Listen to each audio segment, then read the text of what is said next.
Hello everyone, I am very glad that you're joining this story. Subscribe, like and comment. Enjoy the story, smile more often. The moment my mother-in-law stood up at my baby shower, it felt like the air in the room turned thick enough to chew. You could hear the faint clinking of glasses, the rustling of tissue paper, the occasional forced chuckle from one of Greg's cousins who was already 2 glasses deep in cheap sparkling wine, but under it all, there was this slow, creeping tension, like something was about to snap. Linda rose from her seat like she was about to deliver a toast, holding her wine glass as if she were the matriarch of a royal family, not the manipulative queen bee of a suburban clan with a garage full of outdated Christmas decorations and an unhealthy obsession with legacy. She cleared her throat, looked around with that smug, tight-lipped smile she always wore when she thought she was about to win something, and said, "We've decided the baby will carry the Wilson name. It's tradition, after all." And just like that, my world tilted sideways. I nearly choked on my drink. Not a dramatic spit take, but one of those startled gulps that sends liquid rushing down the wrong pipe and makes your eyes water like you're about to cry, even when it's rage that's really bubbling up. I looked at Greg, hoping he would say something, anything, but he just sat there with this weird calmness in his eyes. It wasn't resignation, not exactly, and it definitely wasn't shock. It was something else entirely, something colder, sharper, like a blade hiding beneath a smile. Before I could open my mouth to respond, Greg leaned forward, placed his glass gently on the table like he was about to recite a toast of his own, and then dropped the kind of line that would be whispered about in this family for decades. "Funny," he said, and his voice was so casual it felt surreal, because the baby isn't even your son's. You could hear it, that sharp intake of breath from half the room, followed by the deadest silence I've ever heard outside of a funeral home. No one moved. No one blinked. Even the baby, still safe and sound inside me, seemed to pause. It wasn't just what he said, it was how he said it. No anger, no dramatics, just this terrifying calm that made it all the more explosive. Linda's wine glass trembled in her hand. One of Greg's aunts dropped her fork, and it hit her plate with a clatter that echoed like a gunshot. Someone, I think it was Uncle Ray, actually muttered, "Jesus Christ," under his breath. And I just sat there, holding my belly with one hand and my glass in the other, wondering how the hell we got here. But before I take you down the rabbit hole of what came next, let me ask you something. Have you ever sat at a family gathering, trying not to explode, while someone acted like your life was their property? Have you ever swallowed your rage because you didn't want to make a scene, because you didn't want to be the difficult one, while someone else steamrolled your boundaries under the guise of family tradition? What would you do if your partner's family tried to hijack your baby's identity before the kid even took its first breath? Drop your stories in the comments, because I know damn well I'm not the only one who's been ambushed with tradition disguised as control. Anyway, let's rewind the tape a little, because this story didn't start at the baby shower. That was just the explosion, the detonation point. The real story started months ago, when I first realized that Linda had no intention of being just a grandmother. She wanted to be a goddamn co-parent, a co-owner of my pregnancy, like I was just the incubator for her next legacy trophy. And Greg? He didn't see it. Or maybe he didn't want to. Maybe it was easier to pretend she was harmless, just a little overbearing, just old-fashioned. But I saw it for what it was, control wrapped in lace doilies and passive-aggressive gift baskets. It started small, of course. It always does. She started sending helpful articles about baby names, but only names from her side of the family. Every conversation became a not-so-subtle push toward honoring the Wilson bloodline. She gifted us a handmade baby blanket stitched with the initials WW, assuming without asking that we'd give the baby her damn last name. I remember holding that blanket in my hands and thinking, this isn't a gift, it's a stake in the ground. But I bit my tongue. I let it slide. I smiled politely and told myself it wasn't worth the fight. Greg would handle it eventually, I thought. He'd talk to her. He'd set the boundary. But the weeks passed and nothing changed. Linda's grip only tightened, and Greg just kept shrugging it off like it wasn't a big deal. He'd say things like, "That's just how she is," or "She means well." And every time he said it, something inside me shriveled a little more. It wasn't just about the name anymore. It was about the message beneath it, that this baby, this life growing inside me, somehow belonged to her more than it belonged to me. That she had a say in our family's future just because she birthed Greg 35 years ago in a hospital with shag carpeting and avocado-colored walls. So yeah, when she stood up at the shower and made her little announcement, I wasn't surprised, but I was still furious. Because I'd warned Greg. I'd told him this was coming. And I expected him to freeze, to say nothing, to let her steal the moment like she always did. But he didn't. He turned the whole damn room upside down with 9 little words, and I realized then that maybe, just maybe, Greg wasn't as clueless as I thought. The question was, what did he know, and when did he know it? It's funny how some people hide control behind kindness, how they stitch manipulation into every word and gesture so subtly you don't even notice you're being suffocated until the air is already gone. From the moment I met Linda, I could feel it, that quiet, icy force just beneath her perfectly polite smile, like a handshake that squeezes just a little too hard to be friendly. She was never outright cruel, never openly hostile, but everything she did carried this undertone of ownership, like she already had her claws sunk in and was just waiting for me to notice. When Greg and I first got engaged, she sent us a congratulatory card, not a phone call, not a visit, just a damn card, with a note that said, "Welcome to the Wilson family. Make sure you're ready to keep the name strong." It seemed like a harmless line at first, just a proud mother flexing her legacy. But it didn't feel harmless. It felt like a warning disguised as a blessing, a promise that I'd never really be one of them unless I played by her rules. And Greg, bless his sweet, blind heart, thought I was overthinking it. Every time I brought it up, every time I mentioned how weird it was that she constantly referred to our future kids by her family's last name like it was already carved in stone, he'd laugh it off and say, "That's just how she is." Those 5 words became his crutch, his excuse, his shield against every uncomfortable conversation. "That's just how she is." As if that made it okay.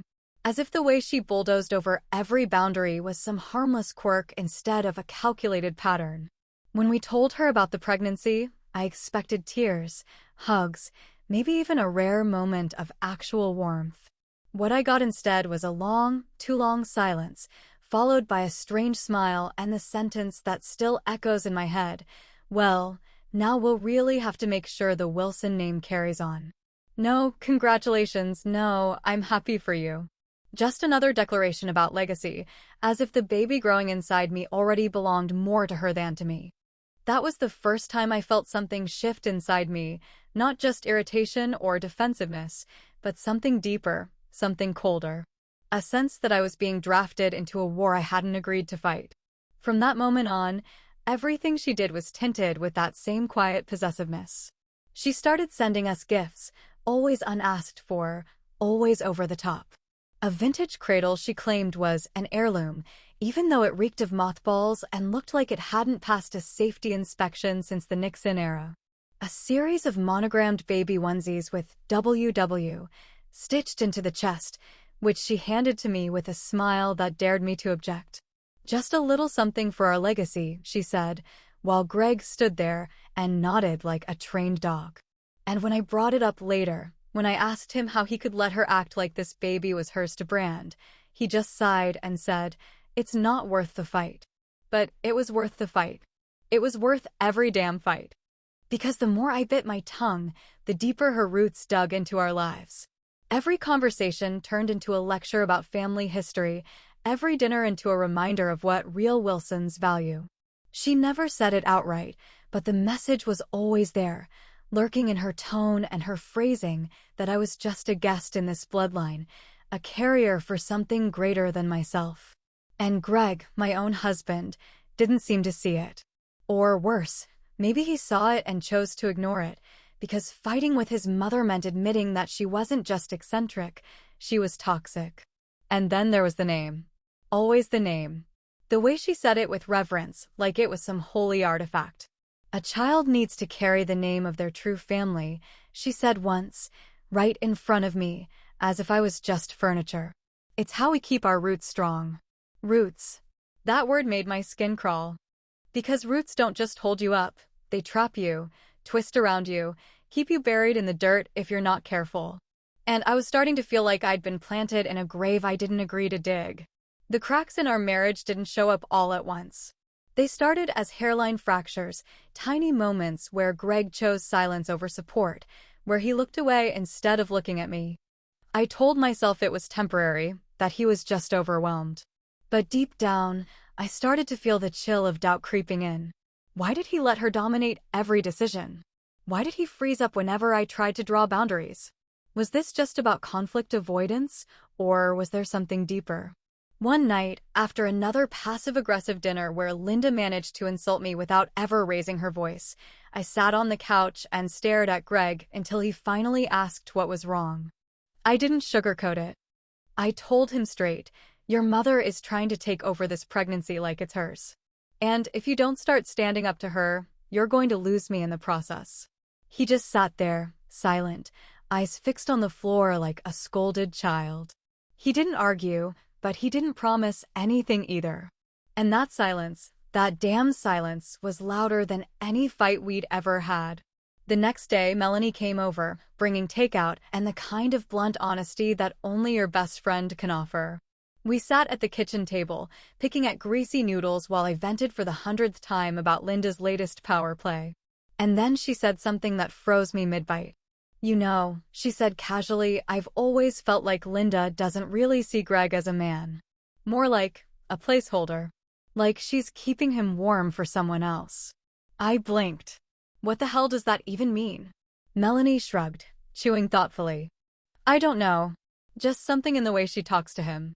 Like he's not her son, he's her extension.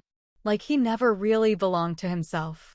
And for the first time, I felt the air shift again, not from Linda's manipulation this time, but from something I hadn't dared to think until that moment.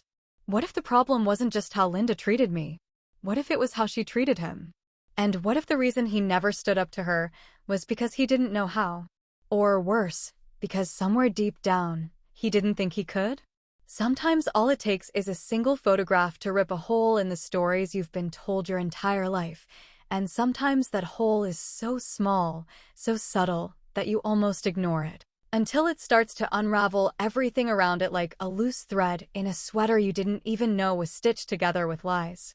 It was late one evening when I found the photo, just an old, faded snapshot tucked inside a cheap, dusty album Greg had brought home from his mother's attic, claiming Linda wanted us to have family memories to share with the baby. At first, I flipped through it absent-mindedly, half distracted by the TV, but then I landed on one picture that made my fingers freeze on the page. It was a birthday party, Greg's third, according to the number of candles on the cake and the badly handwritten caption in the corner. The image showed little Greg smiling with cake on his face, surrounded by balloons and a cluster of adults, one of whom I immediately recognized as Linda, though younger and much thinner, with her signature tight-lipped smile. But something was off, something subtle yet nagging. It wasn't just the date written on the back, although that was part of it. It was the man standing beside Linda, his hand placed awkwardly on her shoulder, wearing a strained expression that didn't quite match the supposed joy of the occasion. According to everything I'd been told, that man should have been Greg's father. But he didn't look like Greg. Not even a little. I stared at the man's face for a long time, trying to reconcile the stories Linda had told about the strong Wilson bloodline with the reality staring back at me. And that's when it hit me. The timeline didn't make sense.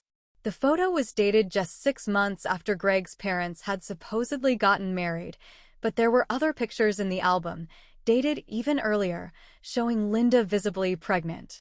Too early. Way too early. Either the dates were wrong or the stories were. And if the stories were wrong, what else had they lied about? I didn't say anything to Greg that night.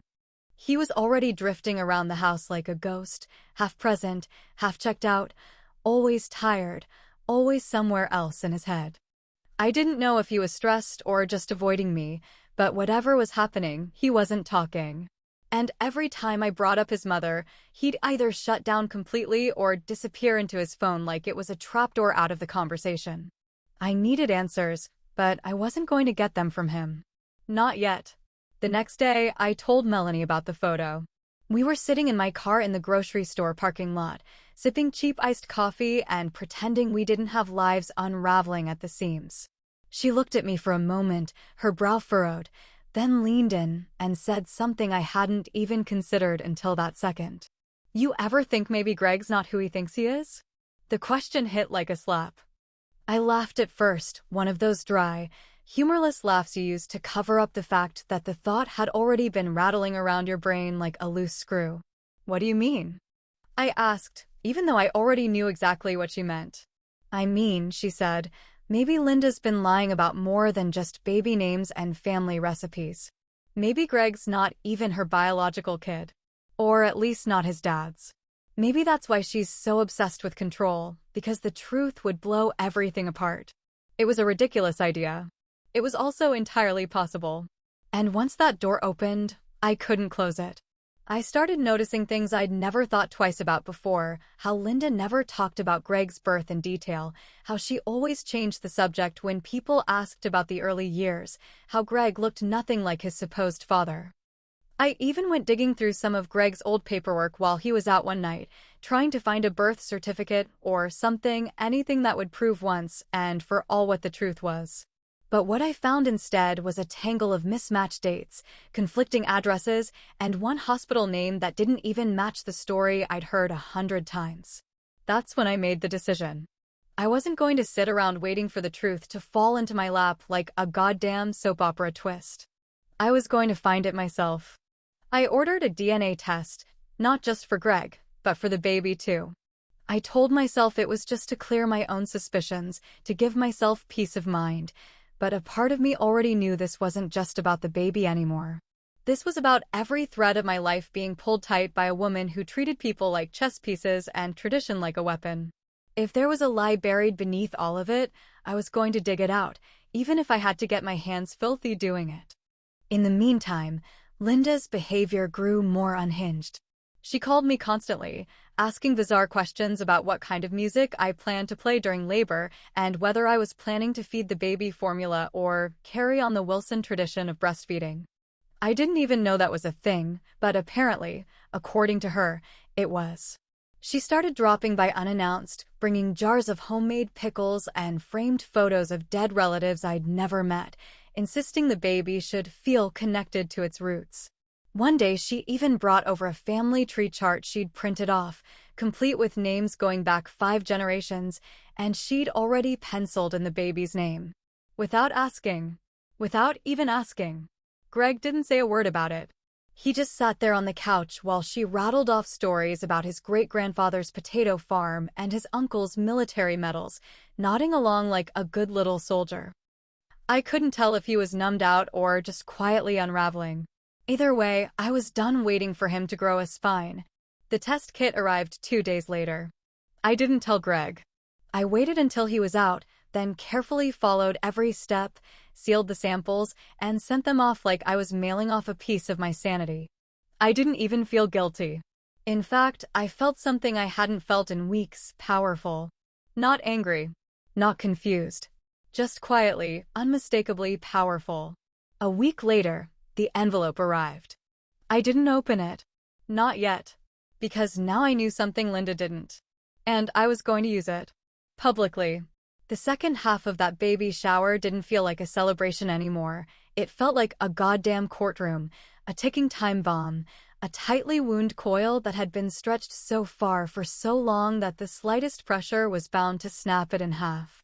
I remember sitting there, my fingers pressed lightly on the curve of my belly, watching Linda float from group to group like a hostess at her own wedding, not mine. She was all teeth and fake warmth, handing out favors I didn't approve, smiling just a little too wide, hugging just a little too tightly, and talking about the baby like she had spent 9 months carrying it inside her own damn uterus. Every sentence she spoke was dripping with implication, with ownership, with that same smug undertone she had perfected over the years, the kind that says, "This is mine, whether you like it or not." I stayed quiet at first. I let her talk. I let her bask in her self-constructed delusion because I knew something she didn't. I knew what was coming, and I wanted her to feel safe just a little longer before the floor dropped out beneath her. It wasn't kindness, it was strategy. Because if there's one thing Linda Wilson never saw coming, it was someone using her own love for spectacle against her. I watched her swirl around the room, correcting the way people held their wine glasses, adjusting napkin placements, and talking about our baby like she was already co-parenting. I didn't say a word. I just watched. And I waited. Eventually, of course, she couldn't help herself. She raised her glass again, tapping it gently with the back of a spoon like this was some kind of award ceremony, and she was the guest of honor. Everyone turned toward her, smiling politely, maybe half expecting her to finally say something maternal, something genuine. But no, Linda had one final act of ownership left to play before the night was over. And she played it with all the arrogance of a woman who thought the ending had already been written. I just want to say, she began, her voice loud enough to fill the entire living room, how thrilled we are to welcome this little one into the Wilson family. She paused for effect, giving a tight smile to the crowd. And of course, we've already decided the baby will carry the Wilson name. It's tradition, after all. That sentence hit the air like a slap. You could feel it. Everyone's discomfort, the subtle shifting in chairs, the quiet glances passed between guests. But Linda didn't notice. Or maybe she didn't care. She thought she'd won. She thought she'd secured her legacy, her bloodline, her ownership of something that was never hers to claim in the first place. And I just sat there, calm and still, feeling the baby shift inside me like it too knew something was about to explode. Then Greg stood up. I didn't expect him to, not really. I'd been preparing myself to do all the heavy lifting, all the exposing, all the damn truth-telling. But something had changed in him. Something had cracked open. And he looked at his mother not with affection or patience, but with something colder, sharper, something closer to resentment. His voice was steady when he spoke, low but unmistakably clear. Funny, he said, eyes locked on hers, because the baby isn't even your son's. For a moment, the entire room ceased to breathe. There was a strange, thick silence, like the air had been vacuumed out and replaced with tension. A few people gasped audibly. A couple of glasses clinked nervously. Somewhere in the corner, someone whispered, "Oh my God," and I could feel the weight of 100 assumptions crashing down around me like a wave. People didn't look at Greg, they looked at me. Their faces twisted in confusion, suspicion, barely contained curiosity, as if they were all trying to piece together a scandal they didn't have the full details for yet. And I let them wonder. For one long, delicious moment, I let every single person in that room sit in that discomfort. Linda's face drained of color so fast it was almost comical. She looked at me, then back at Greg, her mouth opening and closing like a fish gasping for air. What do you mean?" she stammered, and for the first time since I'd met her, she didn't sound in control. She sounded small, uncertain, unsteady. I stood up slowly, carefully, making sure every movement carried weight. I walked across the room with the envelope in my hand, the same envelope that had been burning a hole in my kitchen drawer for days, the same envelope I'd been tempted to open 100 times, but held onto for this exact moment. I handed it to Linda without a word. She looked down at it like it was a live grenade. Then she looked at me again, confused, desperate for an explanation. "It's a DNA test," I said calmly. "Go ahead. Read it." She tore it open with trembling fingers, scanning the paper like she was trying to find a mistake, trying to find a lie she could expose, a loophole she could exploit. But the truth was written in black and white, undeniable and cold. Her eyes widened. Her hand went limp. And for a second, I thought she might actually faint. Because the test didn't say the baby wasn't Greg's. It said Greg wasn't hers. The paper clearly stated that Linda Wilson was not a biological match for Greg Wilson. Gasps echoed through the room, louder this time, more chaotic, as the realization began to ripple through the crowd like a lightning strike. Whispers flew from person to person, faces contorted in confusion, mouths covered in shock. One of Greg's aunts nearly dropped her wine. Melanie, standing near the back of the room, raised one eyebrow, and gave me the smallest nod, a silent confirmation that this was exactly the chaos we'd expected. Linda stared at the paper, her lips quivering, eyes darting back and forth like she was trying to read it again in a different language, one that didn't rip her entire identity apart in a single sentence. Her voice finally broke through the noise, quiet and hoarse. "That's not possible," she muttered. But no one believed her, because everyone knew it was. After the room had scattered like ants from a kicked nest, after the gasps turned into whispers and the whispers into silence, Greg disappeared into the back hallway with that envelope still clutched in his hand like it was some kind of cursed object that had just rewritten the entire story of his life. I didn't follow him right away. I knew he needed space to process the blow, the rupture, the realization that the woman he'd spent his entire life defending hadn't just been overbearing or difficult. She had been lying to him since the moment he could walk. But curiosity is a vicious thing, and rage is worse, and so after a few minutes I found myself slipping down the hallway, my footsteps slow and careful, every nerve alive with tension as I stood just outside the door where Greg and Linda had shut themselves away. I didn't mean to eavesdrop, at least not at first, but the moment I heard his voice, sharp and unfamiliar, I couldn't move. Something in me needed to hear it, needed to witness this final unraveling of the facade Linda had spent decades polishing like her family's name was a damn trophy on a shelf. "You lied to me my whole life," Greg said, and I could hear the way his voice cracked under the weight of it, not from weakness, but from fury so old it didn't even know it had been buried until now. "You lied about who I am." There was silence for a beat too long, and then Linda's voice, brittle and cracking, floated through the air like something already half-broken. "It didn't matter," she said, and I felt my fingernails dig into the doorframe. "You were loved. You were raised right. That's what matters." "That's what matters?" Greg's voice rose now, no longer the calm, even tone he'd used for years to navigate around her moods. "You let me believe I was part of this bloodline you worship like a damn religion, and now I find out I'm not even your husband's son?" I could almost hear the defensive shrug in her reply. "It was a mistake," she said, and the words hit like spit on fire. "It was one night, before your father and I were even serious. I didn't know for sure, and by the time I suspected, well, it was too late. He loved you. He raised you like his own.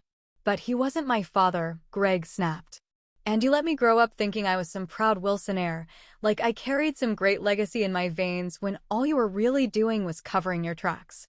There was another pause, longer this time, and when Linda spoke again, her voice had that desperate softness, the kind people use when they know they've lost the upper hand. "I didn't do it to hurt you," she said. "I did it to protect you. I wanted you to have a name you could be proud of. I didn't want you to feel tainted." Tainted. That word hung in the air like rot. That was what it had always been about. Not love. Not family. Just image. Just control. Just the endless, exhausting act of protecting a lie so old she'd started believing it herself. Greg didn't respond right away. I heard the sound of him standing, of something heavy shifting in the room, and then he said something so quiet I barely caught it. "You didn't protect me. You protected yourself." He walked out of that room moments later with a look on his face I hadn't seen before, not anger, not confusion, but something colder. Something final. He didn't say anything to me as he passed, didn't ask if I'd been listening, didn't acknowledge the crowd that had gone suspiciously silent when they heard his footsteps. He just walked straight out the front door into the dusk, like he needed the night sky to swallow whatever pieces of his identity had just been shattered. The rest of the evening was a slow-motion collapse. People left in scattered groups, some too polite to say what they were thinking, others practically running out the door like they'd just witnessed a crime scene. Linda stayed rooted in her chair, white-knuckled and pale, still clutching that envelope like she could will it into saying something different. She barely spoke, barely moved, and honestly, I was fine with that. Later that night, Uncle Ray came by with a bottle of bourbon and a stunned look on his face. He said he'd been trying to piece things together since the party, that something about that test result triggered an old memory he hadn't thought about in years. "You know," he said, settling into the armchair like he belonged there, There were always rumors about your mother-in-law back in the day. Nothing concrete, just whispers about her messing around with some guy from out of town before she got serious with your father-in-law. Never saw the guy, but people talked. Your father-in-law came back from a trip and suddenly they were engaged. Timing was odd, if you ask me. Greg didn't say much, just nodded, stared at the wall, and took slow sips from the glass in his hand. But I saw it in his eyes, that slow dawning realization that maybe his whole life had been built on a foundation of smoke and mirrors, that the legacy he'd been raised to protect was never even his to begin with. And suddenly everything Linda had ever said, every passive-aggressive comment, every manipulative gesture, every desperate grasp at control, it all made sense. Her obsession with the family name wasn't pride. It was penance. She wasn't guarding a legacy. She was burying a secret. And here's the part one didn't tell Greg that night. Not yet anyway.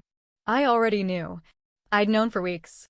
I had found the same rumor in a dusty corner of a family genealogy forum, one of those weird digital graveyards where bored retirees argue about bloodlines and surnames. I'd done the math. I'd done the digging. I'd even guessed who the real father might be, though that part didn't matter. What mattered was that I had taken everything she'd used against me, her arrogance, her control, her obsession with legacy, and used it as the very weapon that would tear her house of cards to the ground. The test, the timing, the setup, it wasn't just fate. It was revenge. And it wasn't over yet. I remember the exact moment the plan came together in my head, not as a stroke of revenge-fueled genius, but as something colder, quieter, more intentional than rage, something born out of exhaustion. Out of years of swallowing bitterness and pretending it was just the taste of family. It was about 2 months before the baby shower, and I was sitting in Melanie's kitchen, barefoot, eating dry cereal out of a coffee mug while she paced in her oversized sweatshirt, listening to me unravel the latest round of Linda's territorial bullshit. I'd told her everything about the blanket with the monogrammed initials, about the unwanted heirloom furniture, about the way Linda kept referring to the baby as her continuation, like I was just a vessel on loan. Melanie didn't interrupt me much, just raised her eyebrows occasionally, shook her head, muttered a few choice words about control-freak mothers-in-law and the generational disease of narcissism. But when I got to the part about Linda pushing for the Wilson name again, this time during a phone call that somehow ended with her emailing me a list of acceptable middle names, Melanie stopped pacing and just looked at me. "You know," she said, spoon dangling from her hand, "you could end this whole thing with one move." I didn't respond right away, just raised an eyebrow and waited for her to go on. "Give the baby your last name," she said flatly. "Screw their legacy. Take that power back." It was like a match being struck in a room full of gas. The idea bloomed so fast and so violently inside me that I actually laughed out loud, not because it was funny, but because it was so damn perfect. It wasn't petty, it wasn't even cruel, it was symbolic. It was power reclaimed, autonomy declared, a final nail driven into the coffin of Linda's delusion that she controlled this family, that she owned this child, that the name she clung to meant more than the woman carrying the baby. And as soon as the laughter died down, I looked Melanie dead in the eyes and said, "We're going to need a DNA test." She blinked. "Wait, for Greg?" "No," I said.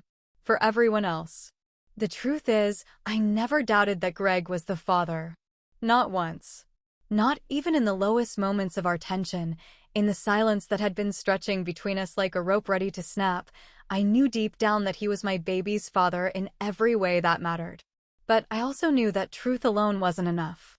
Not when the real war wasn't about paternity, it was about ownership. About narrative. About Linda's obsessive need to shape the story around her and make herself the centerpiece of every chapter. So I planned it carefully. I waited for the right moment, the right audience, the right crack in the foundation to drive the wedge.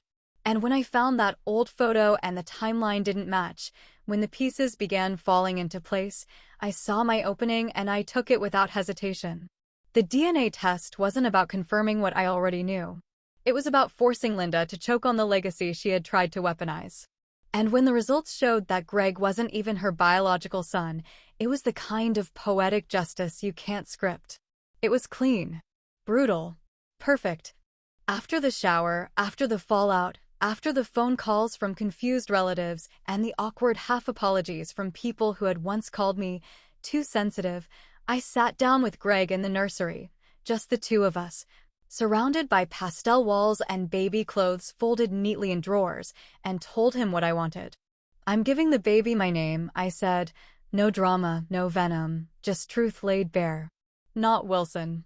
Not yours. Mine." He didn't flinch. He didn't argue. He just nodded slowly, eyes focused on the little rocking chair in the corner, like he'd been thinking the same thing himself, but hadn't had the words to say it yet. "It's the right thing," he finally said. "You've carried everything. You should carry the name too." It wasn't a power play anymore, not between him and me. It was a rebalancing. A reset. A decision that what mattered wasn't legacy or lineage or the weight of some archaic surname passed down like a rusted crown. What mattered was truth, choice, and freedom. And in that moment, I saw something shift in Greg. Not in his posture or his voice, but deeper, like something in him had finally snapped loose from the grip of his mother's shadow. He looked lighter, clearer, more like a man and less like a son still stuck in the echo chamber of someone else's expectations. We signed the paperwork the following week. No hyphenation. No compromise. Just my name. Clean. Simple. Unapologetic. Linda found out through a mutual relative, some nosy cousin who thought she was doing damage control by warning us that Linda was heartbroken. I didn't even respond. There was nothing left to say. She had played her games, made her declarations, drawn her lines in the sand, and I had erased them all without raising my voice. I didn't do it to hurt her, not really. I did it to protect my child from the poison of inherited delusion, from a legacy built on guilt, secrets, and vanity disguised as tradition. I did it so that one day, when my daughter asks me why her name doesn't match her father's, I can look her in the eye and say, "Because I wanted you to know that your identity is your own, not something inherited like an old casserole dish or a broken story." The last time I saw Linda, she was sitting alone in her garden, surrounded by flowers she couldn't name, staring off into the distance like she was waiting for someone to come rewrite the ending. But no one came. And I didn't stop. I didn't smile out of malice, not even satisfaction. I smiled because I finally understood something she never did. Funny thing about DNA, it shows you the truth. But it's what you do with that truth that really writes your legacy.